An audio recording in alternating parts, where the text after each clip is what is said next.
नमस्कार, दिन भर की बड़ी खबरों में आपका स्वागत है। मैं हूं आराधना। आज इस बुलेटिन में बात होगी बिहार में तेज हुए चुनाव प्रचार की, चुनाव आयोग पर उठते सवालों की। देखेंगे महाराष्ट्र में वोट चोरी के खिलाफ विपक्ष के मार्च को, पश्चिम बंगाल में एसआईआर पर बढ़ते बवाल को, जानेंगे कैसे आंध्र प्रदेश में मची भगदड़ और बुलेटिन के आखिर में देखेंगे जाने माने कार्टूनिस्ट इरफान की किस खबर पर पड़ी तिरछी नजर। लेकिन दिन भर की तमाम बड़ी खबरों से पहले एक नजर आज की सुर्खियों पर। कर्नाटक के सीएम सिद्धारमैया का बड़ा आरोप, मोदी सरकार जबरन थोप रही हिंदी। कहा, हिंदी अंग्रेजी से हमारे बच्चों की प्रतिभा घट रही, कन्नड़ की हो रही उपेक्षा। छत्तीसगढ़ दौरे पर पीएम मोदी, 14,260 करोड़ से ज्यादा की परियोजनाओं का किया उद्घाटन और शिलान्यास। कहा, राज्य विकास की नई बुलंदी छुएगा। केरल में अत्यधिक गरीबी खत्म, ऐसा करने वाला देश का पहला राज्य बना केरल। सीएम पिनराई ने विधानसभा में किया ऐलान। दक्षिण अफ्रीका के साथ महिला क्रिकेट विश्व कप का फाइनल मुकाबला खेलने को भारत तैयार। 2 नवंबर को नवी मुंबई के doctor DY Patil sports academy में खेला जाएगा मैच। पहली बार विश्व कप जीत सकता है भारत।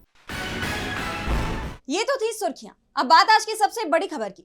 बिहार विधानसभा चुनाव के लिए पहले दौर का प्रचार अंतिम चरण में पहुंच गया है। 6 नवंबर को 121 सीटों पर वोटिंग होनी है। इस बीच अब प्रियंका गांधी की भी चुनाव प्रचार में एंट्री हो गई है। प्रियंका की 2 रैलियां थी, लेकिन एक मौसम के चलते रद्द हो गई। वहीं अमित शाह और तेजस्वी यादव की रैलियों पर भी मौसम का असर दिखाई दिया। तो चुनावी रण में क्या रहा खास, देखिए इस रिपोर्ट में। बिहार विधानसभा चुनाव पर इस बार मौसम का असर दिखाई दे रहा है। हेलीकॉप्टर उड़ नहीं पा रहे हैं, जिसके चलते स्टार प्रचारक रैली स्थल तक नहीं पहुंच पा रहे हैं। अधिकांश रैलियों को या तो रद्द करना पड़ रहा है या फिर फोन से संबोधित किया जा रहा है। लेकिन अब मौसम धीरे धीरे खुल रहा है तो प्रचार भी जोर पकड़ रहा है। कांग्रेस सांसद प्रियंका गांधी ने बिहार चुनाव में पहली रैली की।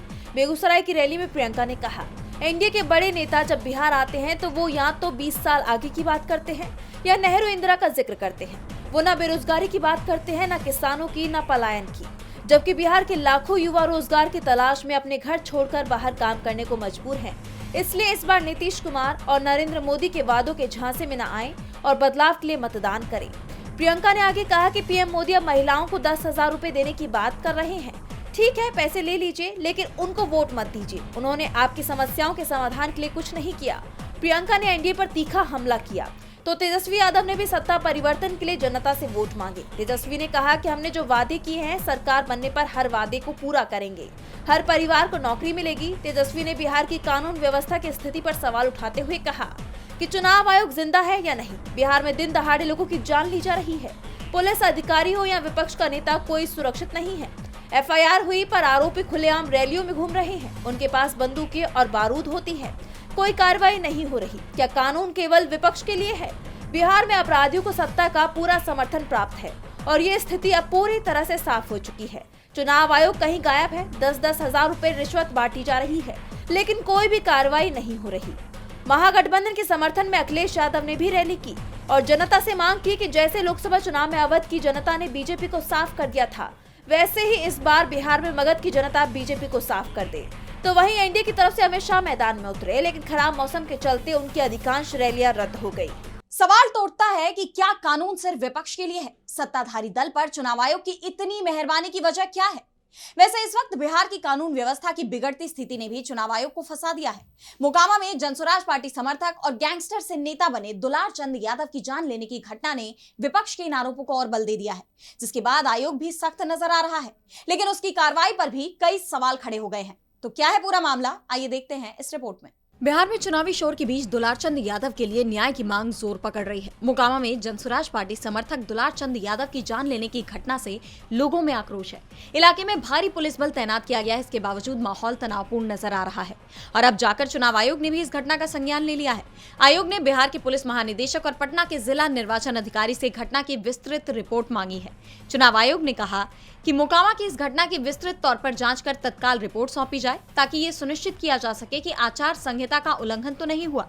ऐसी घटनाएं न केवल प्रदेश की कानून व्यवस्था पर सवाल उठाती हैं, बल्कि चुनावी माहौल को भी प्रभावित करती हैं। यही नहीं, चुनाव आयोग ने राज्य की कानून व्यवस्था को लेकर भी सख्त निर्देश दिए हैं। आयोग ने अधिकारियों को बिहार में सभी लाइसेंसी हथियार जमा कराने और अवैध हथियारों की बरामदगी का टास्क दिया है। लेकिन सवाल ये उठ रहे हैं कि ये काम तो पहले ही हो जाना चाहिए था। चुनाव की घोषणा के साथ ही हथियार जमा करने का काम सख्ती से शुरू हो जाता है। फिर चुनाव आयोग क्या इतने दिनों से सो रहा था या इंतजार कर रहा था कि ऐसी कोई घटना घटेगी फिर वो एक्शन में आएगा? जैसा कि आप जानते हैं कि ये घटना 30 अक्टूबर की है, जब दुलार चंद जनसुराज पार्टी के उम्मीदवार पीयूष प्रियदर्शी के चुनाव प्रचार के लिए निकले थे। इस दौरान हुई गोलीबारी में उनकी जान चली गई। इस घटना के लिए जेडीयू उम्मीदवार अनंत सिंह को जिम्मेदार ठहराया गया है। उनके साथ ही कई अन्य के खिलाफ एफआईआर भी दर्ज कराई गई, जिसके बाद नीतीश सरकार गंभीर सवालों से घिर गई है।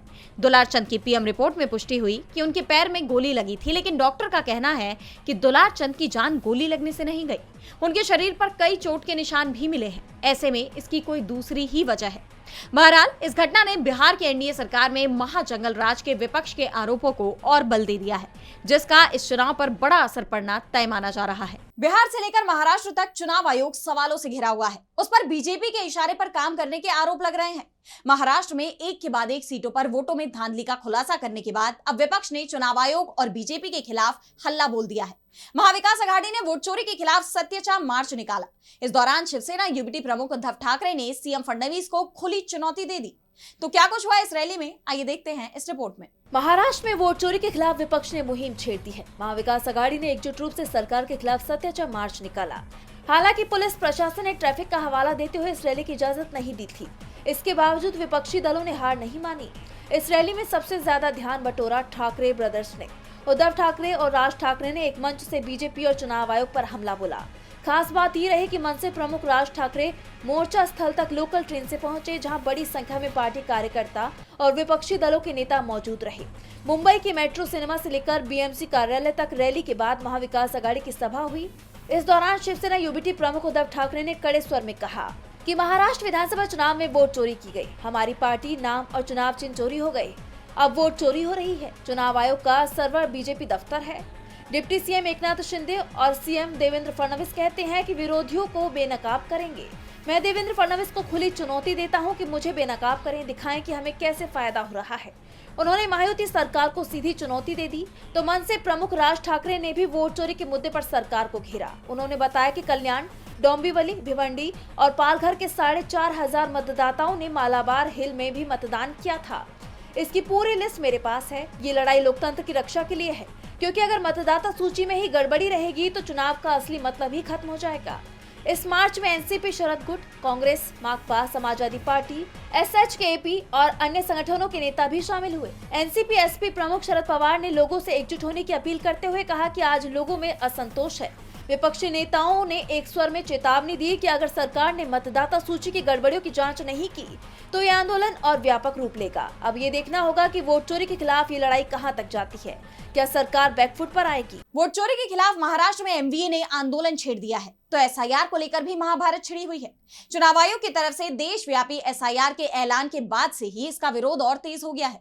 पश्चिम बंगाल में सीएम ममता बनर्जी अब चुनाव आयोग के खिलाफ सड़क पर उतरकर मोर्चा खोलने की तैयारी में है, जिससे चुनाव आयोग की टेंशन बढ़ सकती है।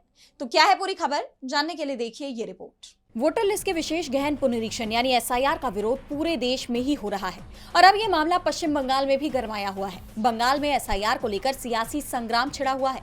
सीएम ममता ने बार बार इस प्रक्रिया का विरोध किया है और अब उन्होंने और पार्टी ने इस प्रक्रिया का विरोध और तेज कर दिया। सीएम ममता ने चुनाव आयोग के खिलाफ सड़कों पर उतरने की तैयारी कर ली है। चुनाव आयोग ने तय कर दिया है कि बंगाल में ये प्रक्रिया होने वाली है। ऐसे में टीएमसी ने भी मोर्चा खोल दिया है। बताया जा रहा है कि सीएम ममता बनर्जी एसआईआर के मुद्दे पर सड़क पर उतरकर अपना विरोध दर्ज कराएंगी। वो 4 नवंबर को कोलकाता में रैली करेंगी। इस दौरान चुनाव आयोग पर हल्ला बोलेंगी। ऐसे में सवाल ये उठ रहे हैं कि आखिर सीएम ममता ने 4 नवंबर का ही दिन क्यों चुना है।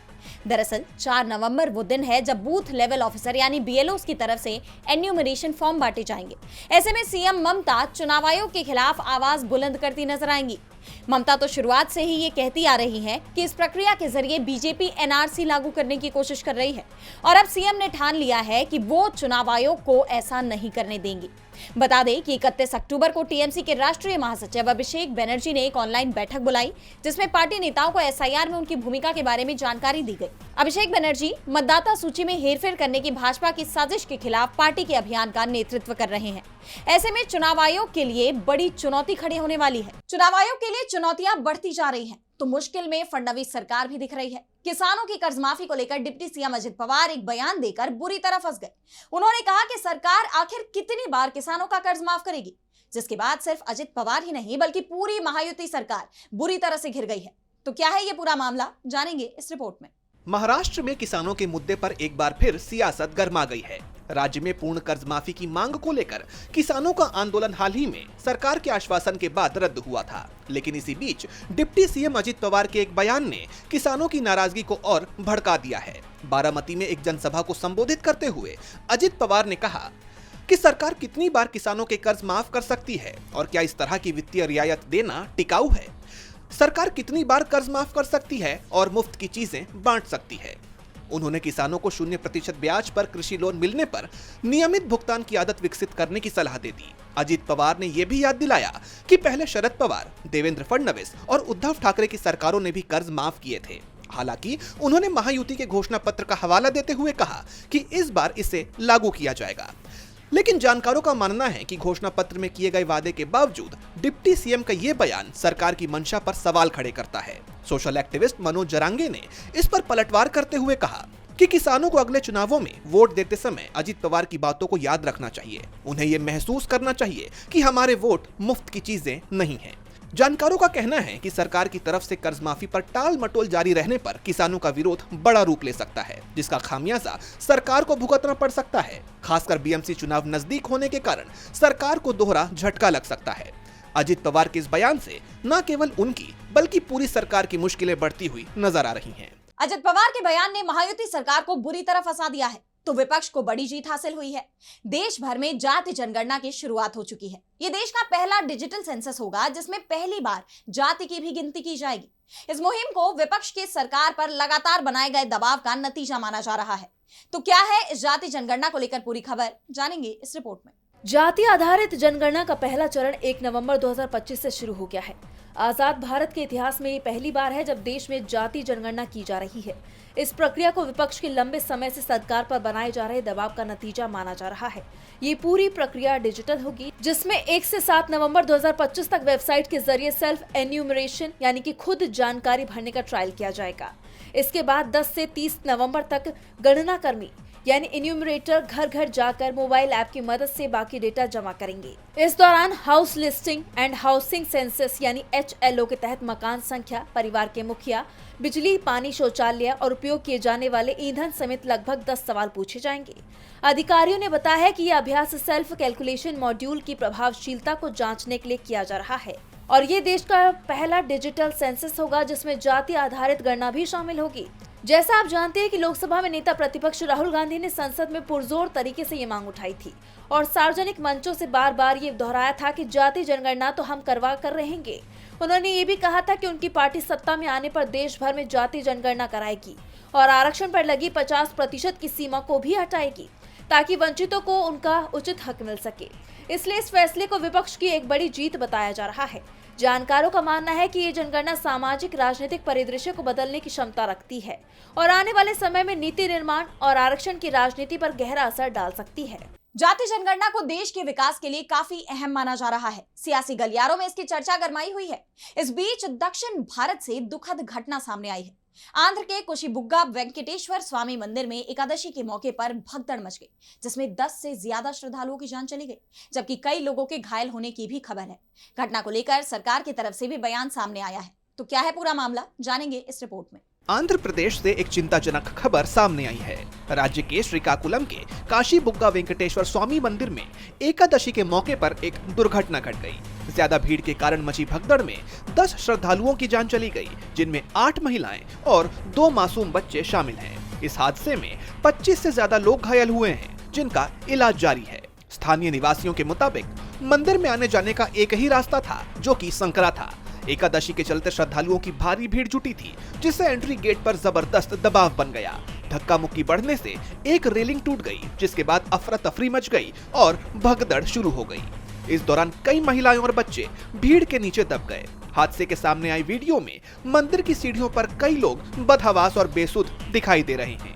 लोग दहशत में जान बचाने के लिए एक दूसरे के ऊपर चढ़ते हुए दिखे।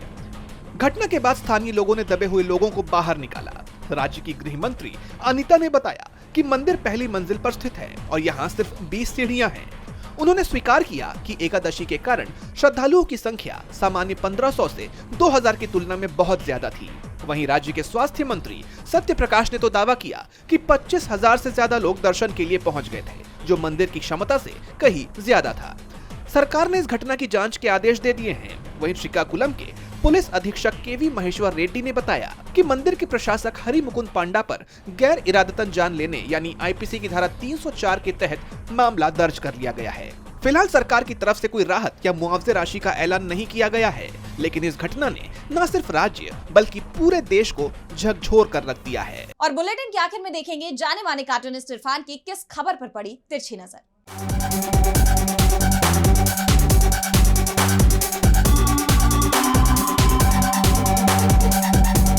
हिस्ट्री रिपीट्स अगेन, ये बात कहने को है, लेकिन ये लागू कई जगह पर होती है। जैसे बिहार में लालू प्रसाद यादव के दोनों बेटे अब अलग अलग हो चुके हैं। उन्होंने अपनी अपनी राजनीति की राह अलग अलग कर ली है। तेज प्रताप ने तो अपनी अलग पार्टी बना ली है। ये बिल्कुल वैसा ही है जैसे एक बार पिछले चुनाव में अखिलेश यादव के खिलाफ उनके चाचा शिवपाल यादव उनके सामने मैदान में आकर खड़े हो गए थे। उन्होंने भी अपनी पार्टी बना ली थी अलग। यहाँ पर दोनों बेटों के बीच में राबड़ी यादव फंस गई है और उनकी ममता आड़े आ रही है। शायद उन्होंने कहा कि वो दोनों ही बेटे उनके हैं, लेकिन चुनाव प्रचार में तेज प्रताप के वो नहीं जाएंगी, क्योंकि ये घर की बात है। घर के बेटे सब मेरे लिए समान ही हैं। अब देखिए, अगर घर की बात है तो घर में ही रहे तो बहुत अच्छा है, वरना तो आग लगाने वाले तो शोलों के इंतजार में बैठे हुए हैं।